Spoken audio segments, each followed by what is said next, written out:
विज्ञान कक्षा नो आज आप पढ़ेंगे अदिश तथा सदिश राशियों में अंतर। पिछली वीडियो में आपने अदिश राशियों के बारे में पढ़ा, सदिश राशियों के बारे में पढ़ा, तो आज इन दोनों में अंतर देखेंगे, क्या अंतर होता है, क्या डिफरेंस होता है। तो हमने दो कॉलम बना रखे हैं, एक तो अदिश राशियां और एक सदिश राशियां। देखिए नंबर एक, जो अदिश राशियां होती हैं उनमें केवल परमाणु होता है और जो सदिश राशियां होती हैं उनमें परमाणु भी होता है और दिशा भी होता है। तो मैंने दिखाया था आपको एक तीर द्वारा, ये सदिश राशियों के लिए है या अदिश राशियों के लिए है। अदिश राशियों में परमाणु होता है, दिशा नहीं, और सदिश राशियों में परमाणु के साथ दिशा की भी आवश्यकता होती है। तो एक तो यही अंतर हो गया। नंबर दो, अदिश राशियों को गणित के साधारण नियमों द्वारा जोड़ा घटाया जा सकता है। साधारण नियम अदिश राशियों को आप जोड़ भी सकते हैं, घटा भी सकते हैं, और सदिश राशियों को गणित के साधारण नियमों द्वारा जोड़ा या घटाया नहीं जा सकता है। सदिशों के नियम अलग हो जाते हैं। एक ये अंतर होता है आपका। इसी प्रकार तीसरा अंतर, ये जो अदिश राशियां होती हैं इनको साधारण अक्षरों से व्यक्त करते हैं। जैसे हम कार्य को W से व्यक्त कर दें, समय को T से व्यक्त कर दें। लेकिन जो सदिश राशियां होती हैं उनके ऊपर तीर लगा करके उसे व्यक्त किया जाता है। जैसे हमारे सामने बल है, बल को संकेत F होता है, F के ऊपर हमने तीर लगा दिया, इसके द्वारा व्यक्त करते हैं। तो इस तरीके से आपने अदिश राशियों में और सदिश राशियों में कुछ अंतर पड़े। आगे देखिए आता है गति, जिसको अंग्रेजी में मोशन कह देते हैं। यानी गति किसे कहते हैं? यदि कोई वस्तु समय के साथ अपनी स्थिति बदलती है तो समय के साथ उसकी स्थिति में जो परिवर्तन होता है उसी को हम गति कह देते हैं। यानी कोई वस्तु है, या आप ही हैं या हम हैं, समय के साथ स्थिति में परिवर्तन हो रहा है, अभी यहां पर हैं, फिर परिवर्तित होकर के दूसरे स्थान पर पहुंचे, समय भी बढ़ रहा है, तो ऐसी स्थिति को हम गति कहते हैं। यानी क्या डेफिनेशन बनती है, देखिए, यदि कोई वस्तु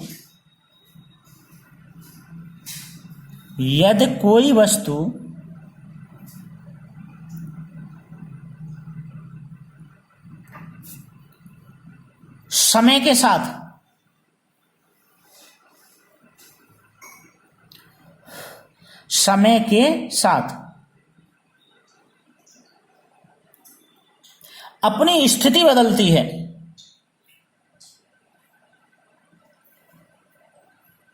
अपनी स्थिति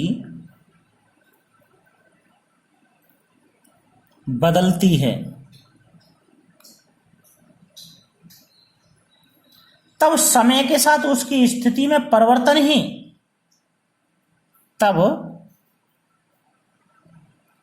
समय के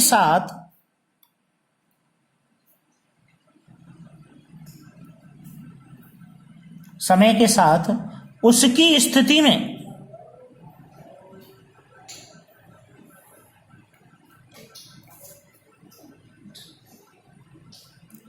में परिवर्तन ही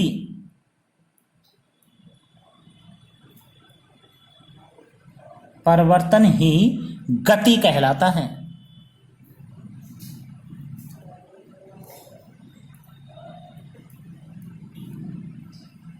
गति कहलाता है।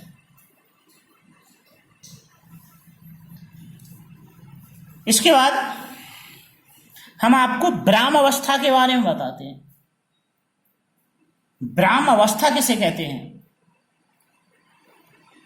यदि किसी वस्तु की स्थिति में समय के साथ कोई परिवर्तन नहीं होता है तो वह वस्तु ब्राह्म अवस्था में कही जाती है। जैसे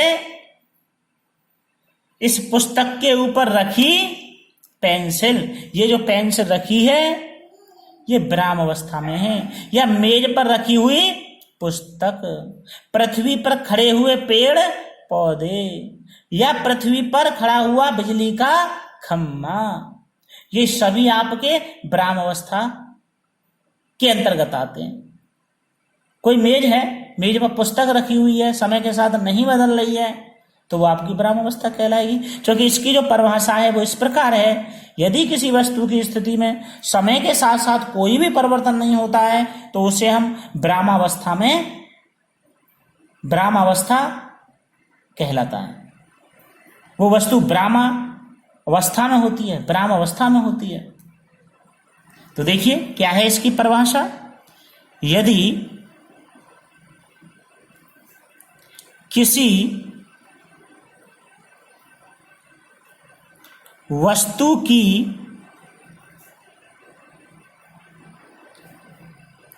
स्थिति में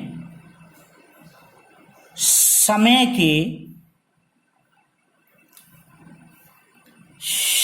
के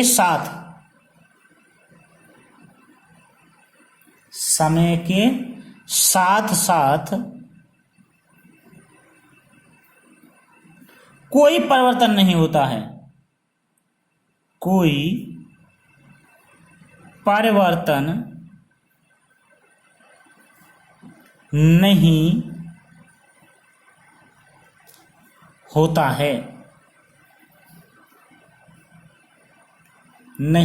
है, तो वह वस्तु विराम अवस्था में कहलाती है। तो वह वस्तु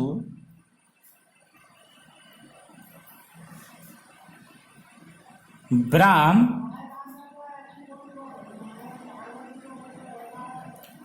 अवस्था में कहलाती है। जैसे एक उदाहरण ले लेते हैं, मेज पर रखी पुस्तक, मेज पर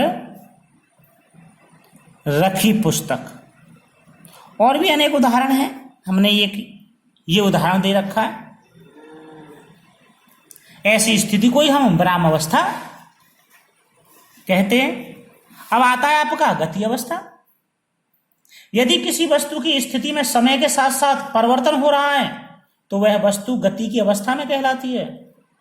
जैसे सड़क पर दौड़ती हुई मोटर कार, देख रहे हैं आप, जैसे ही समय कुछ बढ़ेगा 2-3 सेकंड में ही आपकी कार बहुत आगे जा चुकी होगी। तो समय के साथ उसमें परिवर्तन हो रहा है उसके स्थान में, तो ऐसी स्थिति को हम गति अवस्था कहते हैं। तो देखिए, यदि किसी वस्तु की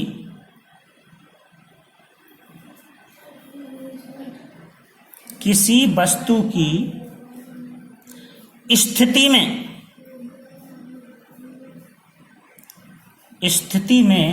समय के साथ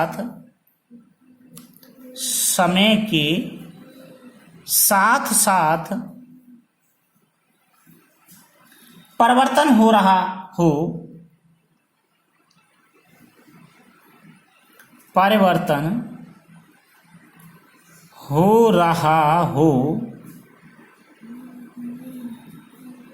तो